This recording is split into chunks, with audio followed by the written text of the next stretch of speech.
আমার প্রিয় আপুরা, আন্টিরা কেমন আছেন আপনারা সবাই? আশা করি সবাই সুস্থ আছেন, ভালো আছেন। আমি আমার পরিবার-পরিজন নিয়ে খুবই ভালো আছি।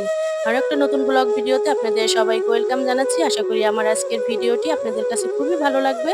তো ভিডিওটি আমি সকাল বেলায় শুরু করেছি, সকাল ১১টার দিকে। তো আমি সকালবেলা চা নাস্তা খেয়ে নিয়েছি, চা রুটি। তো এটা খেয়ে চিন্তা করলাম যে তাড়াতাড়ি করে ভাতটা বসিয়ে দেই, ভাত নেই ঘরে। তো আমি অফ ক্যামেরায় কিন্তু আমি এই ঘরে সরি এই কিচেনের কাজটা করে নিয়েছি। আমি যখনই রান্না করি আমার রান্নাঘরটা পরিষ্কার মানে রাখতে ভালোবাসি। তো আমি কিন্তু ভাত বসিয়ে দিয়েছি।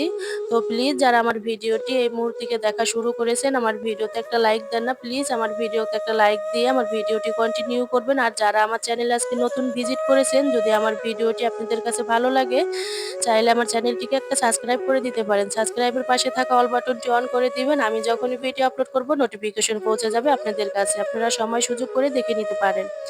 তো দেখেন এই দিক দিয়ে আপনাদের ভাইয়া আমাকে ৫ টা কচু ফুল এনে দিয়েছে। এটা আমি রান্না করব আজকে। আর অল্প পরিমাণ মুরগি আছে ফ্রিজে, তো ওটা বের করে নিয়েছি। এই মুরগিটা আজকে রান্না করব। তো আজকে দুপুরবেলা কচু ফুল রান্না করব আর মুরগির মাংসটা রান্না করব। তো তার জন্য আগে একটা বলের ভিতরে ভিজিয়ে রেখে দেবো।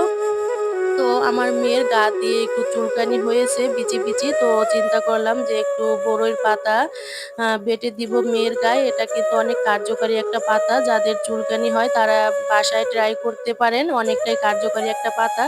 তো আমি কিন্তু সুন্দর মতো শিলপাটায় এখন বেটে নিব। অনেক মিহি করে বেটে নিয়ে তারপরে আমার মেয়েকে দিয়ে দিব। তো আমি অফ ক্যামেরায় কিন্তু দিয়ে এসে আবারও চলে এসেছি কিচেনে। তো এই যে মুরগিটা আমি ধুয়ে নিয়েছি আর এই যে আলুটাও আমি কেটে ধুয়ে নিয়েছি। রান্না করার আগে সবকিছু যদি গুছিয়ে নেওয়া হয় তাহলে কিন্তু সুন্দর মতো তাড়াতাড়ি রান্নাটা হয়ে যায়। তো এইদিকে অফ ক্যামেরাও কিন্তু আমি সব শিলপাটায় মসলাটা বেটে নিয়েছি। ধনিয়া, জিরা, শুকনা মরিচ, আদা, রসুন আর পিঁয়াজ। আজকে আমি পিঁয়াজটাও বেটে নিয়েছি। তো পিঁয়াজটা বেটে তারপরে মাংসটা রান্না করব। আগের মানুষ যখন ছিল তখন কিন্তু এই শিলপাটায় মসলা বেটে মাংস রান্না করত। তো এখনো আমি যখন বাড়িতে যাই আমার মা কাকিদের দেখি তারাও কিন্তু সবসময় এই শিলপাটায় মানে মসলা বেটে তারপরে মাংসটা রান্না করে। যখন মাংস আনে তখনই কিন্তু এই শিলপাটায় মসলাটা বেটে তারপরে রান্না করে। আমিও কিন্তু আমার মা কাকিদের মতো হয়ে গিয়েছি। আমি কিন্তু গুঁড়া মসলা কখনোই মাংসতে দেই না। কারণ গুঁড়া মসলা দিয়ে যদি মাংসটা রান্না করা হয় তারপরে কেমন জানি মনে হয়। তো তার জন্য আমি সবকিছুই কিন্তু এই শিলপাটা বেটেই তারপরে রান্না করি। তো এখন আমি সব উপকরণগুলো দিয়ে দিতেছি। তো আমি মসলাগুলো দিয়ে দিতেছি আর এই দিক দিয়ে আমি হলুদের গুঁড়া আর লবণ দিয়ে দিব।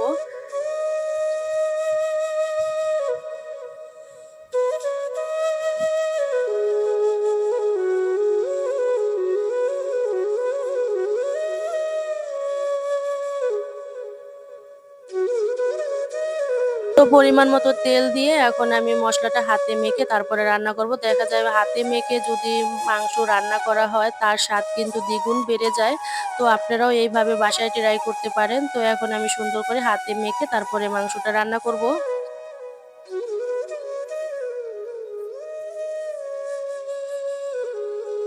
তো আমি মাংসটা কিন্তু অলরেডি কিন্তু সুন্দর মতো হাতে মেখে রেখে আ রে মেখে নিয়েছি। তো এদিক দিয়ে আমি চলে এসেছি আ ইসে ক চু চুলায়।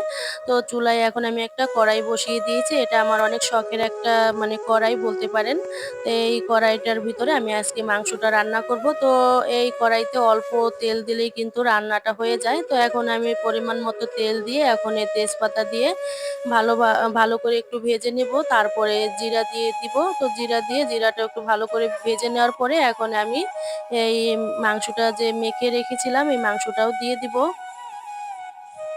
মাংসটা দিয়ে অনেক সময় কষাতে হবে। দেখা যায় মসলা যত বেশি কষানো হবে খেতে কিন্তু ততটাই ভালো লাগবে। আর দেখেন এই যে আমি যে মসলাটা বেটে নিয়েছিলাম এই এজন্যই দেখেন মাংসর কালারটা কতটা সুন্দর এসেছে। আপনারা শুকনা মরিচ যদি পাটায় বেটে সব মসলা যদি রান্না করেন অনেকটাই সুন্দর কালার আসে। আর এই দিক দিয়ে আমি একটা ঢাকনা দিয়ে তারপরে ঢেকে দিয়েছি। তো ঢাকনাটা উঠিয়ে এখন আমি সুন্দর মতো আরেকবার নেড়ে চেড়ে নিব।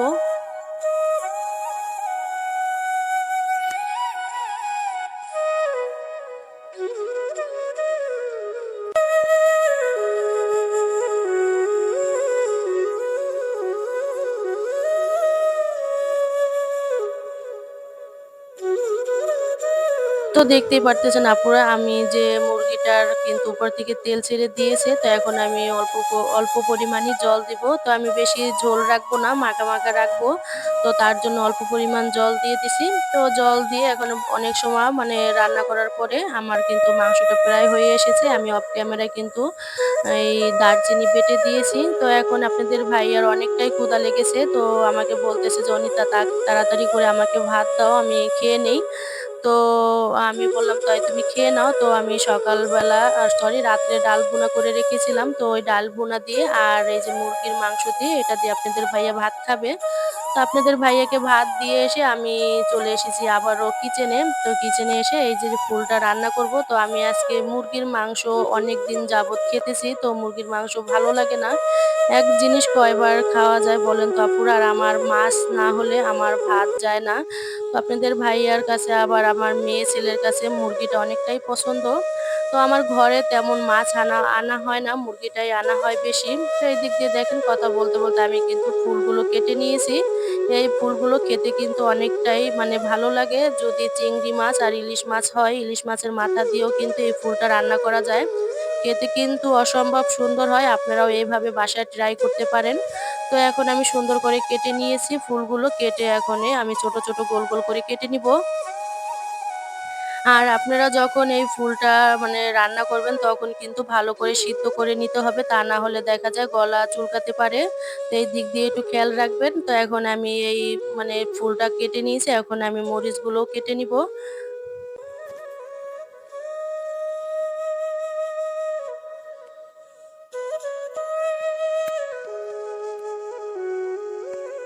তো মরিচগুলো কেটে নিয়েছি। তো এই দিক দিয়ে আমি কিন্তু এই গরম জলের ভিতরে আমি এই ফুলগুলো দিয়ে দিতেছি। ফুলগুলো দিয়ে একটু ভালো করে সিদ্ধ করে নিবো। ভালো করে সিদ্ধ করে নেওয়ার পরে তারপরে আমি মসলা দিয়ে এটাকে রান্না করে নিবো।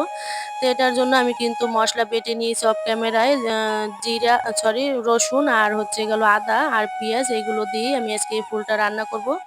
তো দেখতেই পারতেছেন আপুরা কতটা সুন্দর মানে নরম হয়ে গিয়েছে, সেদ্ধ হয়ে গিয়েছে। তো এটা আমি একটা ঝুড়িতে ঢেলে জল ঝরাতে দিয়েছি। আর এই দিক দিয়ে আমি পেঁয়াজ আর কাঁচামরিচ কেটে নিয়েছি। তো এই দিক দিয়ে পরিমাণ মতো পেঁয়াজ দিয়ে অ্যা সরি তেল আর পেঁয়াজ আর মরিচ দিয়ে ভালো করে লাল, লাল করে ভেজে নিয়ে এখন এই মসলাগুলো বেটে রেখেছিলাম, এই মসলাগুলো দিয়ে দিব। তো মসলাগুলো দিয়ে বাটি ধুয়ে একটু জল দিয়ে দিয়েছি। এদিক দিয়ে আমি লবণ, হলুদ আর মরিচের গুঁড়া, একটু মরিচের মানে ঝালটা একটু বেশিই লাগবে। তার কারণে এই কচুর ফুলে একটু ঝাল হলে খেতে কিন্তু ভালো লাগে। তো এখন আমি মসলাটা ভালো করে কষিয়ে নিব। তো মসলা থেকে তেলটা ছেড়ে দিয়েছে। এখন আমি এই ফুলগুলো কিন্তু সব দিয়ে দিব। তো এখন এই ফুলগুলো দিয়ে আমি মানে ভালো মতো নেড়েচেড়ে নিব।